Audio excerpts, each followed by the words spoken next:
Hey guys! As I'm sure you're all aware, the Pokemon Company recently released a new trailer for Sun and Moon, so of course today I'm here to break down that trailer. This video is going to focus specifically on the legendaries shown off in the trailer, and I'll also be doing a prediction of their stat distributions at the very end of the video. To start things off, I want to note something interesting with regards to the names of these Pokemon. In Latin, Sol means sun and Galio can be used to mean cat, so Solgaleo translates to sun cat. Similarly, Luna means moon and Ala means wing, so Lunala translates to moon wing. It's pretty obvious that both of these names fit the corresponding Pokemon perfectly, and evidently there's some sort of Latin naming theme for the legendaries. I wonder if perhaps the Latin naming theme is going to continue for the third member of Legendary Trio as well. Another very interesting thing is that Solgaleo is described as the beast that devours the sun, and Lunala is described as the beast that calls the moon. Here's why this is weird. You would expect Solgaleo to bring the sun, making it the polar opposite of Lunala, but apparently that's not the case.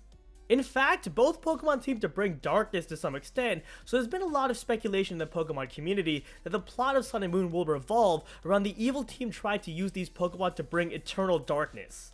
This would be especially horrible in a Hawaii-based region where sunlight is so vibrant and an important part of people's lives. Next, let's talk about their designs, and really guys, what else do I have to say other than that they're pretty awesome?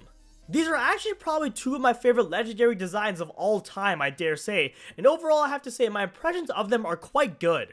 Both Pokemon glow with this sort of aura that screams of their power, and they both got great color schemes. Additionally, I want to point out that these things are massive. Solgaleo is an 11-foot tall lion. Just imagine that for a second. You would barely be as tall as one of its legs, if even that. Lunala is also pretty big at 13 feet tall, which is also pretty ridiculous. Moving on, I want to talk about the Legendaries Taipings, which is a bit of a controversial topic. In case you missed it in the trailer, the typings for these things are Psychic Steel for Solgaleo and Psychic Ghost for Lunala. The psychic part isn't really all that surprising, since they do kind of give off the psychic vibe, but Solgaleo being a steel type seems really out of the blue. Here's my own take on this. On the one hand, I think the typing could have been more representative of how Solgaleo looks, i.e. by making it a fire type, but at the same time, Steel Psychic is a pretty unique take on this thing, so I actually do sort of like it. I mean, yeah, there's probably a better type combination for it involving fire, but I still appreciate the typing that Game Freak chose. Lunala's typing is less of a surprise, but one problem I do have with it is that it's 4 times weak to both Ghost and Dark attacks, which I don't really feel too good about. A legendary Pokemon having 2 4 times weaknesses is going to be a huge hindrance for it. As with Solgaleo, I can't say I'm necessarily against the typing, and it's not a bad choice, but I personally would have gone for either Psychic Dark or Dark Ghost. So overall, my impressions on the typings for these things is that they're good, but not great. The next order of business is abilities, and to be honest, I'm a little dissatisfied with them. Solgaleo's ability is called Full Metal Body, while Lunala's ability is called Shadow Shield. But here's the thing guys, Solgaleo's ability is just a relabeling of the ability Clear Body, while Lunala's ability is a relabeling of Multiscale. Which for me is a bit of a letdown, since I was hoping these things would get 2 totally new abilities. It was also frustrating that the Pokemon Company described both of these abilities as never seen before, which is technically true, but not really since they're just a renaming of current abilities. I'm actually okay with Shadow Shield, since Multiscale is a pretty cool and pretty unique ability, but Full Metal Body is one I'm a little bit more upset about, because Clear Body is sort of common. There are already a couple of Pokemon out there with the ability Clear Body, so for Solgaleo to be stuck with this ability is not necessarily bad, but it's not the most creative thing ever. So for the abilities, I'm saying that they're pretty mediocre. The last topic I want to discuss before stat predictions is signature moves, and Game Freak really pulled out all the stops for this one. Legendary signature moves are always pretty epic, but even amongst the other signature moves, these moves look really good, and I'm sure they're going to be pretty useful too. Solgaleo's signature move is called Sunsteel Strike, and it basically involves it jumping up, generating this massive sphere of fire, and then ramming you head on. Lunala's signature move, called Moongeist Beam, is a beautiful ray of blue light that strikes the enemy from a distance. Both of these moves look very powerful, and I'm predicting them to have around 120 base power each, with around 85 to 90% accuracy. We don't know the typings of these moves just yet, but there are some things we can extrapolate from the trailer.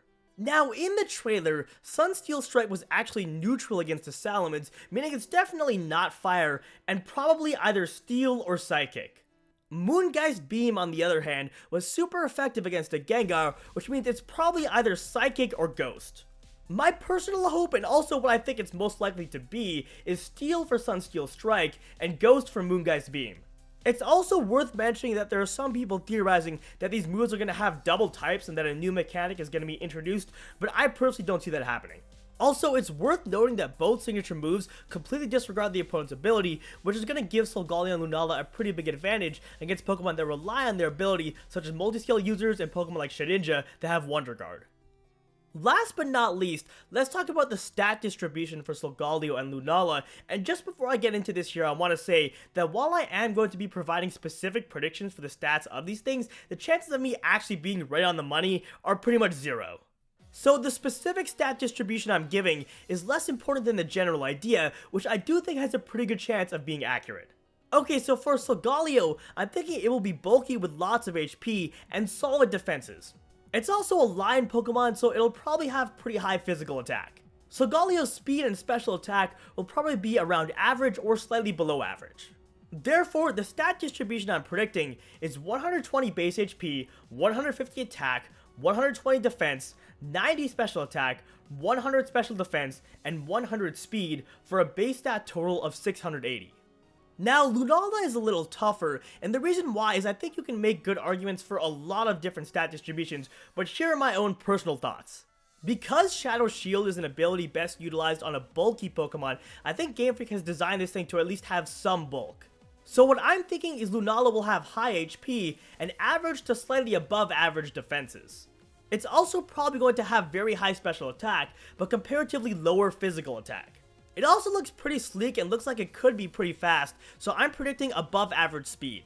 Thus, the stat distribution I think Lunala will have is 120 base HP, 90 physical attack, 100 physical defense, 150 special attack, 100 special defense, and 120 speed, also for a base stat total of 680.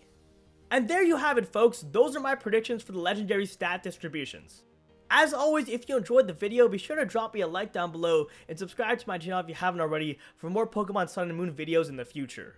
And of course, be sure to let me know your own thoughts on the legendaries, on their designs, their signature moves, and other things, and of course their stat distributions as well. Otherwise, I hope you all have an awesome rest of your day, and I will see you in my next video.